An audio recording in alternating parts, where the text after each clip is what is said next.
នៅក្នុងវីដេអូនេះគឺយើងបន្តអំពីវិធីសាស្ត្រស្រាយបញ្ជាក់បន្តទៀត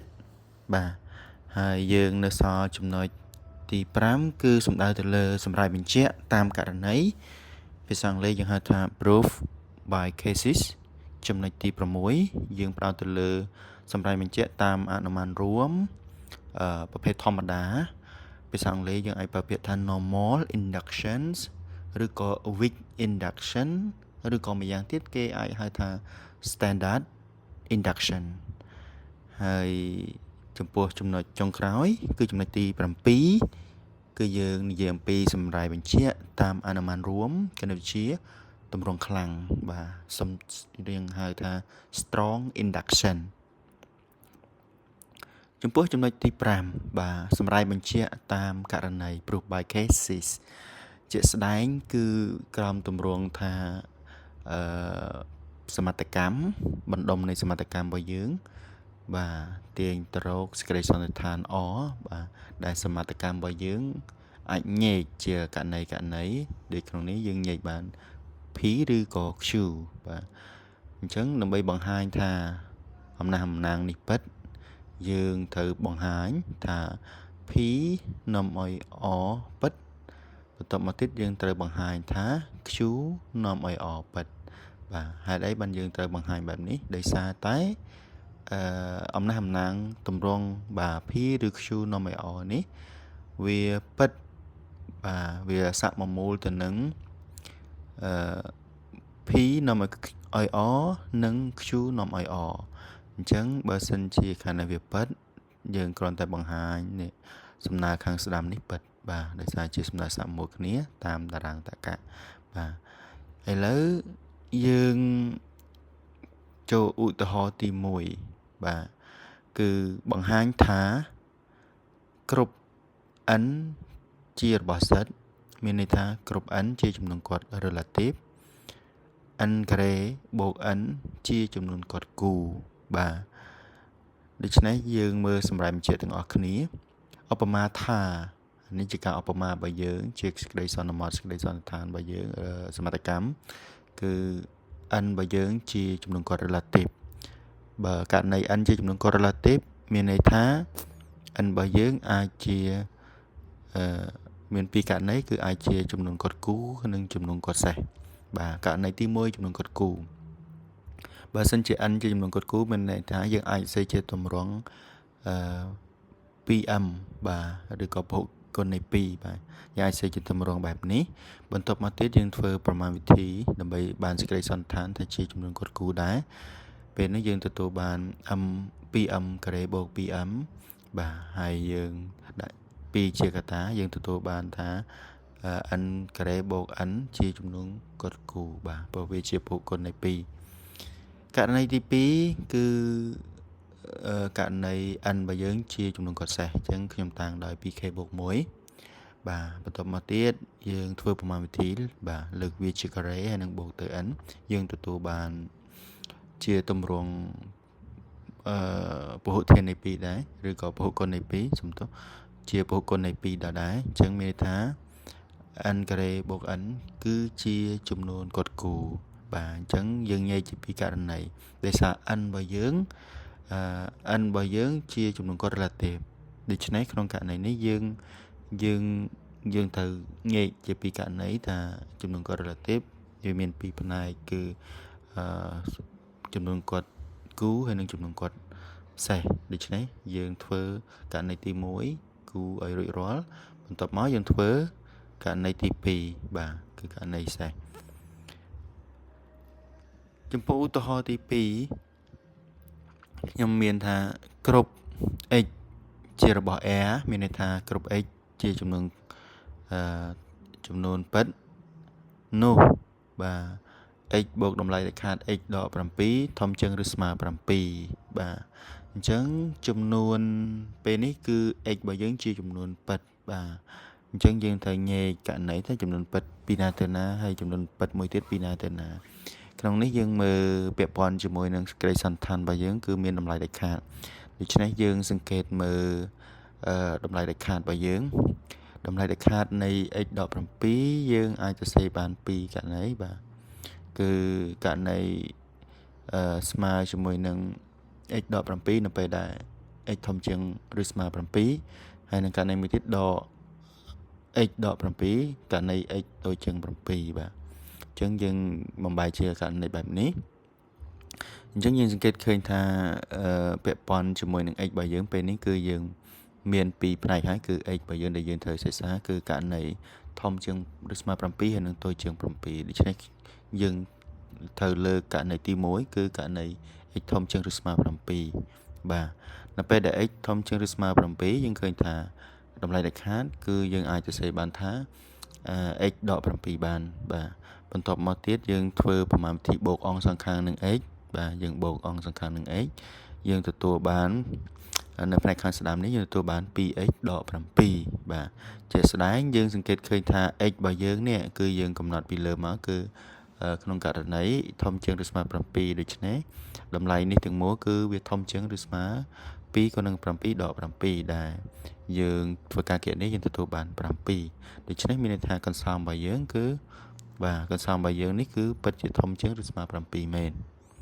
បាទចូលករណីទី2គឺយើងញែកមកករណីទៀតគឺករណី x តូចជាង7បាទនៅពេលដែល x តូចជាង7យើងឃើញថាតម្លៃដែលខាតរបស់យើងគឺទទួលបានដកកតាឲ្យ x ដក7យើងធ្វើការបូកអង្គសងខាងនឹង x យើងទទួលបានអង្គខាងស្ដាំរបស់យើងគឺស្មើ7ដែលយើងអាចកំណត់សរសេរបានថាតូចជាងឬស្មើ7បាទ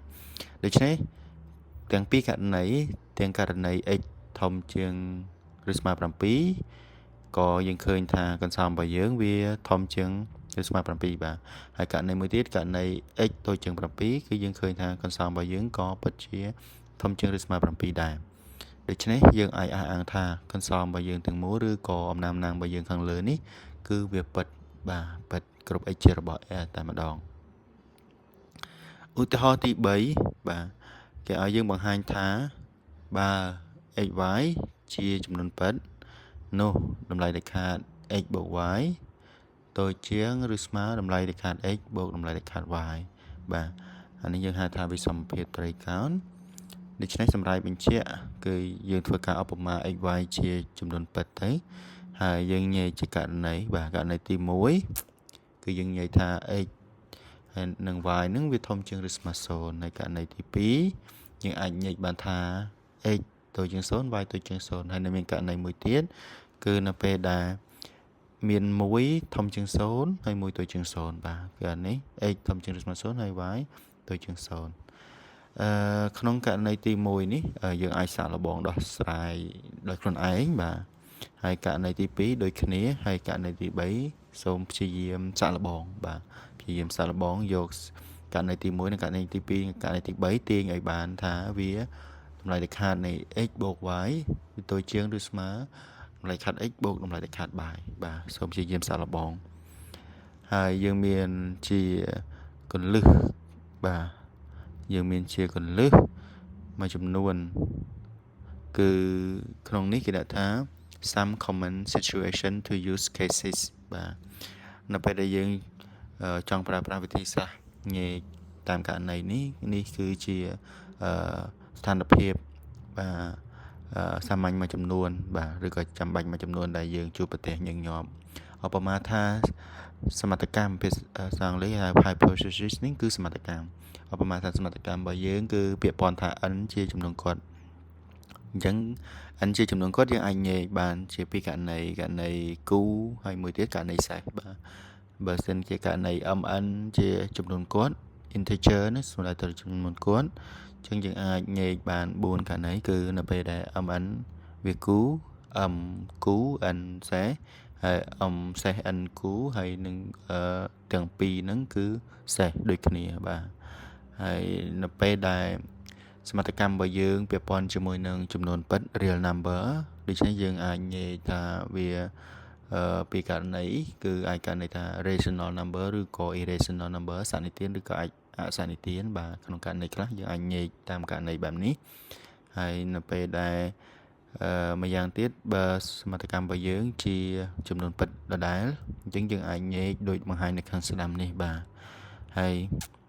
ដូចគ្នានៅពេលដែលករណីបើយើង A ហើយនឹង B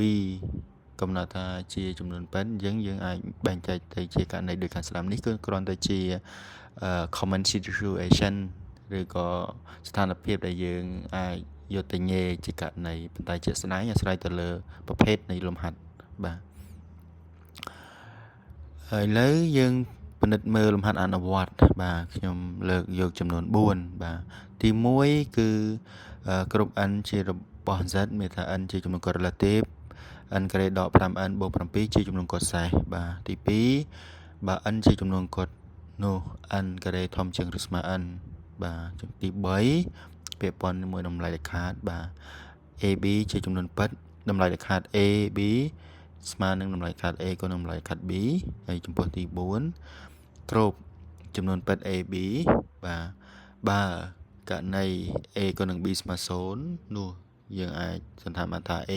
0ឬក៏ B 0បាទសូមសាកល្បងស្រាយដោយខ្លួនឯងចំពោះលំហាត់ទាំង4នេះដោយប្រើសម្រាប់បញ្ជាក់តាមករណី proof by cases ចំពោះវិធីសាស្ត្របន្ទាប់ទៀតដែលយើងឃើញជាញឹកញាប់ដូចគ្នាគឺជាវិធីសាស្ត្រយើងហៅថា mathematical induction ឬក៏យើងហៅម្យ៉ាងទៀតថា normal ឬក៏ wedge induction ឬក៏ standard induction បាទដែលខ្មែរយើងអាចប្រើពាក្យថាអនុមានរួមគណិតវិទ្យាធម្មតាបាទឬក៏យើងសេខ្លីទៅសម្រាប់បញ្ជាក់តាមអនុមានរួមបាទនៅក្នុងនេះដូចខ្ញុំមានបាទដុំដូមីណូអានេះគឺយើងហៅថាដុំដូមីណូបាទមានជារាងចតុកោណកែងបែបនេះហើយពីឈរបែបនេះយើងសង្កេតឃើញថាបើសិនជាបាទដុំទី1នេះវាដួលអញ្ចឹងអាដុំបន្តទៀតនោះក៏វាដួលដែរអញ្ចឹងក្នុងករណីនេះបើយើងចង់សន្និដ្ឋានថាវាដួលទាំងអស់បាទដួលទាំងអស់មានថាអាទី1តទៅទី1ហ្នឹងវាដួលហើយយើង select មើលយើងសង្កេតមើលអាមួយណាមួយទៅបើសិនជាអាមួយនឹងវាពិតជាដួលបន្ទាប់ទៅទៀតគឺវាដំណើរវាច្បាស់ជាដួលបាទអញ្ចឹងអាទាំងមូលនេះគឺដួលទាំងអស់បាទអញ្ចឹងយើងតាមគោលការណ៍មួយហ្នឹងគឺយើងអាចកំណត់បានបែបនេះនៅពេលដែលយើងចង់បង្ហាញទម្រង់អ្វីមួយជាបន្ត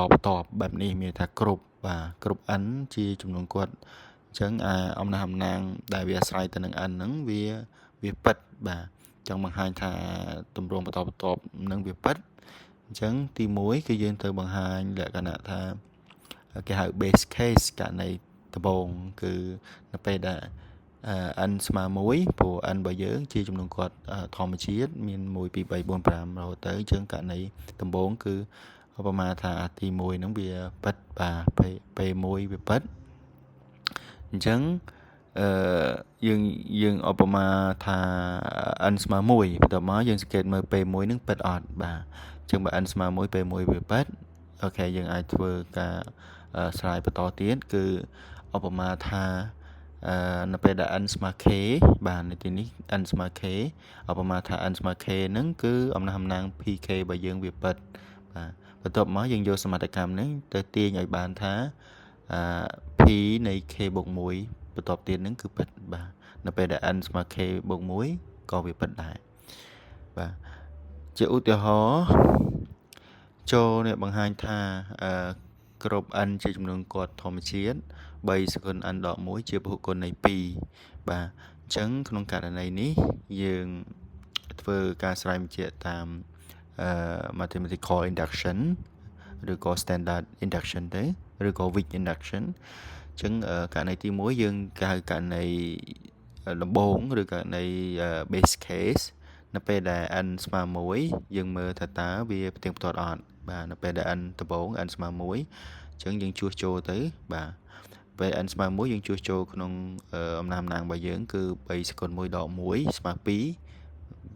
វាពិតជាពហុគុណនៃ2ពិតប្រាកដមែនបាទអញ្ចឹងករណីទី1គឺពិតជាត្រឹមត្រូវអញ្ចឹងយើងឧបមាថាយើង select យកករណីណាមួយដែល n ស្មើ k ចុះឧបមាថាវាពិតបាទឧបមាថា n ស្មើ k ហ្នឹងគឺ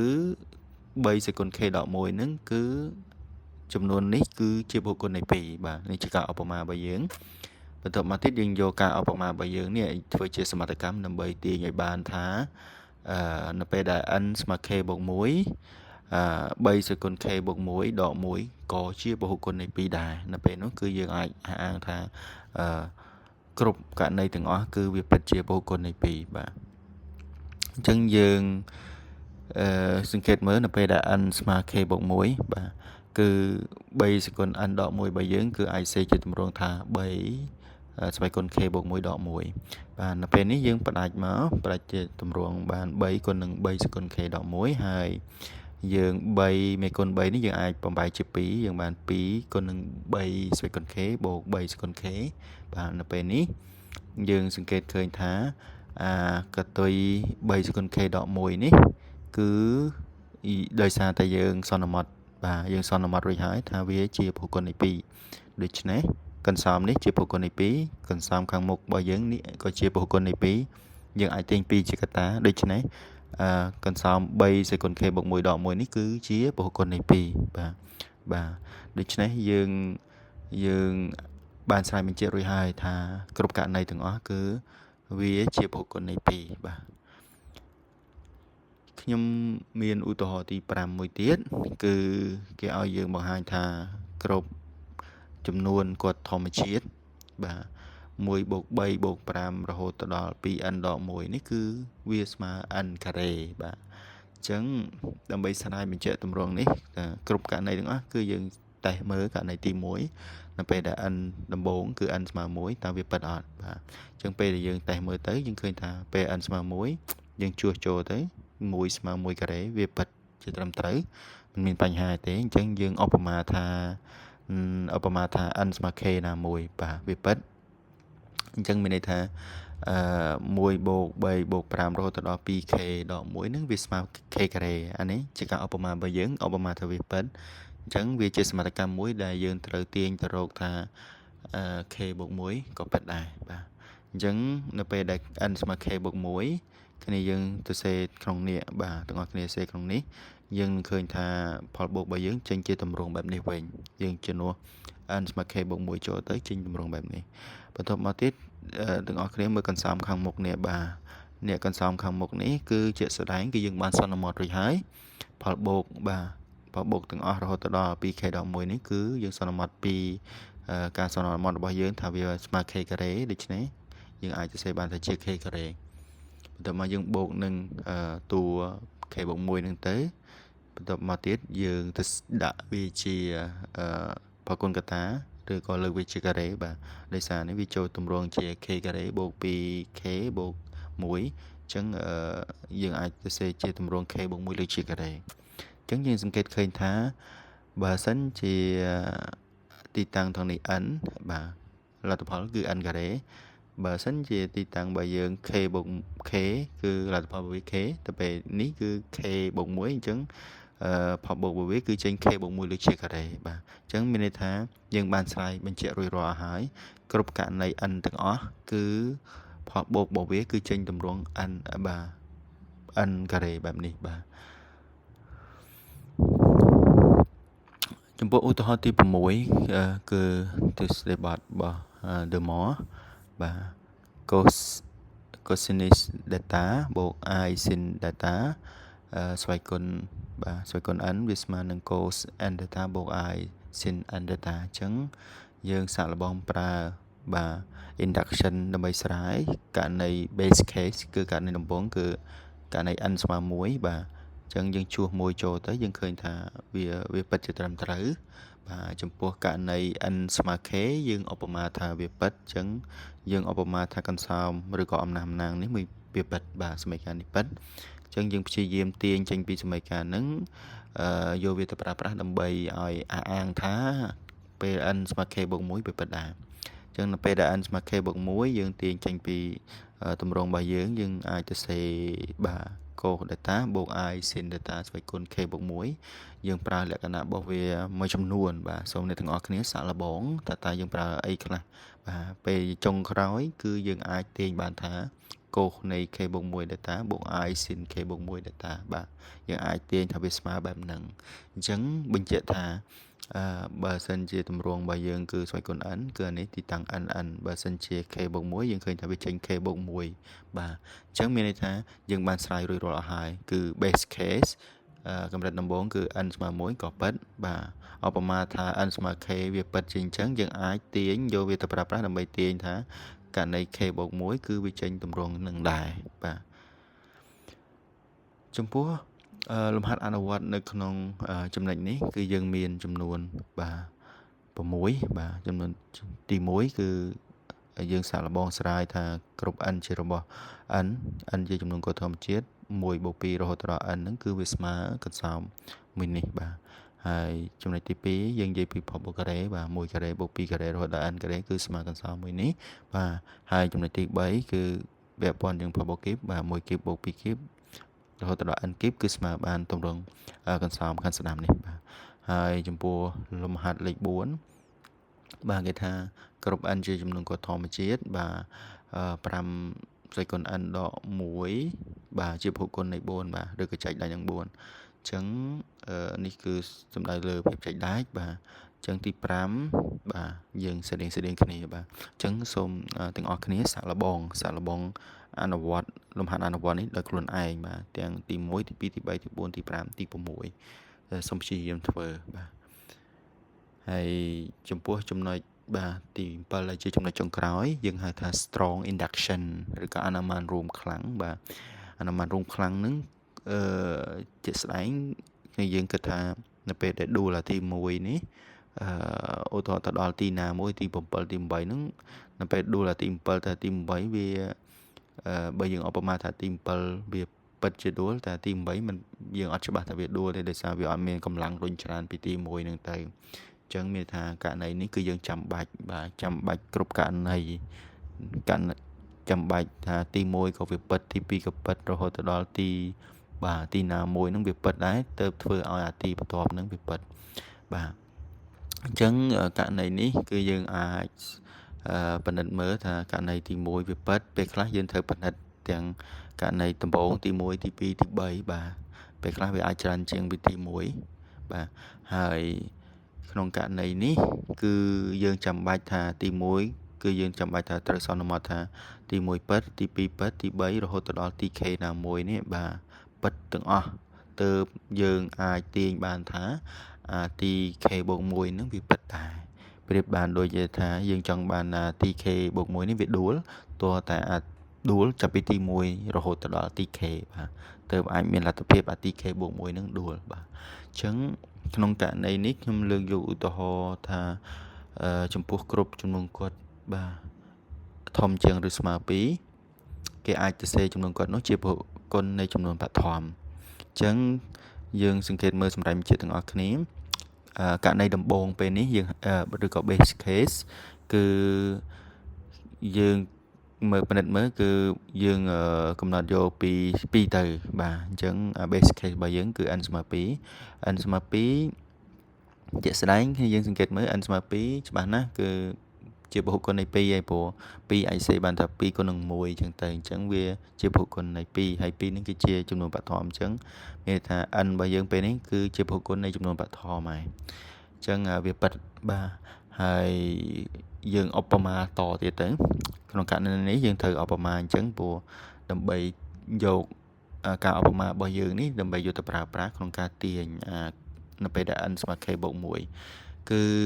យើងឧបមាថាវាពិតរហូតដល់ករណីថា n របស់យើងនៅចន្លោះពី2ទៅ k បាទយកចាប់ពី2ទៅ k អញ្ចឹងមានន័យថានៅចន្លោះហ្នឹងគឺ n របស់យើងអាចសេជាពហុគុណនៃចំនួនបឋមអញ្ចឹងអ្វីដែលយើងត្រូវស្រាយគឺនៅពេលដែល n ស្មើ k បូក1ក៏អាចសរសេរជាពហុគុណនៃចំនួនបឋមដែរបាទអញ្ចឹងយើងពិនិត្យមើលករណីពេលនេះករណីដែល n ស្មើ k បូក1ជាចំនួនបឋមព្រោះចំនួនវាអាចចំនួនបឋមនិងចំនួនមិនបឋមឥឡូវយើងលើកថាករណី n ស្មើ k បូក1នេះជាចំនួនបឋមតែម្ដងអញ្ចឹងមានថាច្បាស់ណាស់គឺ n អាចសរសេរជាពហុគុណនៃចំនួនបឋមព្រោះវាជាចំនួនបឋមស្រេចឯងអញ្ចឹងករណីទី2គឺ n ស្មើ k បូក1របស់យើងនេះមិនមែនជាចំនួនបឋមច្បាស់ណាស់បើសិនជាមិនមែនជាចំនួនបឋមយើងអាចទៅសេជាផលគុណនៃចំនួន2ណាមួយបាទខ្ញុំតាំងដោយ AB ចុះ ដែល AB ពេលនេះគឺវានៅចន្លោះពី1ទៅ k បូក1អញ្ចឹងយើងកំណត់មួយទៀតគឺផលគុណរបស់វាផលគុណ A និង B ហ្នឹងគឺវាស្មើជាមួយនឹង k បូក1ដោយសារតែ k បូក1របស់យើងវាមិនមែនជាបឋមអញ្ចឹងអាចសេជាផលគុណបានហើយអញ្ចឹង k A ហើយនិង B របស់យើងច្បាស់ជានៅចន្លោះពី2ទៅទៅ k ឬក៏និយាយថា A B យកចាប់ពី2ទៅ k វានៅចន្លោះហ្នឹងណាប៉ុន្តែយើងសង្កេតឃើញថាការកំណត់របស់យើង AB របស់យើងបើនៅចន្លោះនេះបើនៅចន្លោះពី2ទៅ k មានថា AB របស់យើងអាចទៅសេជាផលគុណនៃចំនួនបឋមអាចសេជាពហុគុណនៃចំនួនបឋមអញ្ចឹងបើ AB ជាពហុគុណនៃចំនួនបឋមពេលយើងដាក់ចូលក្នុងនេះច្បាស់ណាស់គឺ k បូក1ក៏ជាពហុគុណនៃចំនួនបឋមដែរដូច្នេះយើងបានស្រាវបញ្ជាក់ទៅលើអំណាងយើងទាំងមូលប៉ុន្តែដោយផ្អែកក្នុងករណីរបស់យើងនេះគឺយើងត្រូវការ strong សមត្ថកម្មមានន័យថាសមត្ថកម្មរបស់យើងត្រូវការខ្លាំងជាងមុនគឺត្រូវការច្រើនជាងមុនអត់ដូចមុនកាលមុនយើងត្រូវការតែករណីទី1ឲ្យវាប៉ិតហើយបន្ទាប់មកទៀតយើងសន្មត់ថាទីតាំងណាមួយប៉ិតហើយយើងទាញរកអាទីតាំងបន្ទាប់តែនៅពេលនេះគឺយើងពាក់ព័ន្ធគ្នាច្រើនពាក់ព័ន្ធពីទី1រហូតដល់ទី k ហើយទើបយើងយកលទ្ធផលទាំងអស់ហ្នឹងទៅទាញឲ្យបានអា k បូក1ហ្នឹងវាប៉ិតអញ្ចឹងយើងចូលដល់ឧទាហរណ៍ទី8យើងមាន switch មួយដែលនៅពេលដែលតួទី1គឺស្មើ3តួទី2ស្មើ5ហើយ fn របស់យើងមានទំនាក់ទំនងបែបនេះនៅពេលដែល n ធំជាងឬស្មើ3គឺវាចេញតាមទំនាក់ទំនងនេះហើយតាមរយៈសមត្ថកម្មទាំងអស់នេះគឺយើងទទួលបាន fn របស់យើងគេស្មើនឹង 2n បូក1អញ្ចឹងយើងចង់បង្ហាញថាអំណាងរបស់នេះវាពិតជាចេញអញ្ចឹងមែនវាពិតជាត្រឹមត្រូវយើងតេស្តមើលចំពោះ n ស្មើ1 2យើងតេស្តវា2ករណីពេលនេះវាលើសពី1ហើយដោយសារយើងសង្កេតឃើញក្នុងករណីយើង base case របស់យើងមានរហូតដល់2អញ្ចឹងករណី n ស្មើ1តើវាពិតជាស្មើ3មែនអត់ករណី n ស្មើ2វាស្មើ5មែនអត់ចំពោះ fn របស់យើងវាស្មើប៉ុណ្ណេះអញ្ចឹងយើងសង្កេតមើលបើ n ស្មើ1យើងជួសចូលក្នុង fn ទៅយើងទទួលបាន3ពិតបើ n ស្មើ2យើងជួសចូល2ក្នុងនេះទៅយើងទទួលបាន5អញ្ចឹងវាពិតជាមួយនឹងសមត្ថកម្មរបស់យើងអញ្ចឹងអ្វីដែលយើងត្រូវធ្វើបន្ទាប់គឺយើងធ្វើការឧបមាឧបមាថាបើករណី n ចាប់ពី3ឡើងទៅរហូតដល់ k fn របស់យើងគឺវាចេញតម្រងបែបនេះវាចេញតម្រងបែបនេះមែនអញ្ចឹងគោលដៅរបស់យើងគឺចង់បង្ហាញថានៅពេលដែល n ស្មើ k បូក1គឺវានៅតែស្ថិតក្នុងតម្រងបែបនឹងដដែលតែឥឡូវយើងត្រូវបង្ហាញបែបណាអញ្ចឹងនៅពេលដែល f នៃ k បូក1វាត្រូវចេញតម្រងដដែលនេះយើងអាចសរសេរសម្រួលទៅយើងបាន 2k បូក3អញ្ចឹងគោលដៅរបស់យើងឲ្យចេញតម្រង 2k បូក3អញ្ចឹងយើងអនុវត្តតែម្ដងនៅពេលដែល f នៃ k បូក1យើងយក k បូក1ទៅជួសចូលក្នុង f របស់យើងនេះសមត្ថកម្មរបស់យើងទទួលបានបែបនេះទៅមកយើងធ្វើការសម្រួលលេខទៅមួយដកមួយអស់ហើយយើងសល់បាន 2f នៃ k ដក f នៃ k ដក1ជាក់ស្ដែងយើងបានសន្មត់រួចហើយនេះយើងឃើញការសន្មត់របស់យើងពី n បើនៅចន្លោះពី3ទៅ k គឺវាចេញតម្រងនេះអញ្ចឹង f នៃ k ហើយនិង f នៃ k ដក1គឺចេញតម្រងមួយនេះអញ្ចឹងខ្ញុំជួសតម្រងចូលតែម្ដងគឺបាន2ក៏តាឲ្យ 2k បូក1ដក2ក៏តាឲ្យ k ដក1បូក1អញ្ចឹងយើងធ្វើការសម្រួលទៅយើងឃើញថា2k បូក3លទ្ធផលអញ្ចឹងវាដូចអ្វីដែលយើងចង់គណនាអញ្ចឹងនេះបញ្ជាក់ថាករណី base case របស់យើងវាពិតហើយយើងការឧបមារបស់យើងរហូតដល់ k នេះទើបយើងអាចទាញថាk បូក1គឺចេញប៉ុណ្ណឹងបើមិនបើយើងឧបមាត្រឹមតែ k គឺទាញអត់ចេញទេដោយសារនេះករណីយើងនេះគឺត្រូវការ f នៃ k ដក1ទៀតតើតា f នៃ k ដក1វាពិតជាចេញតម្រងហ្នឹងទើបយើងអាចយកមកប្រើបានដូច្នេះមានន័យថាវាត្រូវការប៉ັດគ្រប់ករណីតាំងពីទី1មកបើតែក្នុងនេះយើងប្រើតែ2ពេលខ្លះយើងប្រើតែ2ឬក៏ពេលខ្លះយើងត្រូវការប្រើទាំងអស់អញ្ចឹងពាក់ព័ន្ធនឹងលំហាត់អនុវត្តសូមសាកល្បងធ្វើទាំងអស់គ្នា switch នេះយើងហៅថា switch Fibonacci ជាភាសាអង់គ្លេសហៅ Fibonacci sequence អញ្ចឹងគេថាគ្រប់ n ជាចំនួនគួរធម្មជាតិf ទំនាក់ទំនងរវាង f នៃ n បូក2នេះវាស្មើនឹង f នៃ n ប បូក1បូកឲ្យ f នៃ n ហើយយើងមាន base case គឺ f នៃ1ស្មើ f នៃ2ស្មើ1អញ្ចឹងគេទាញបានបាទគេទាញបាន f នៃ n គឺមានរូបមន្តបែបនេះអញ្ចឹងសូមសាកល្បងព្យាយាមធ្វើទាំងអស់គ្នាបាទអញ្ចឹងសូមអរគុណសម្រាប់ការតាមដានបាទ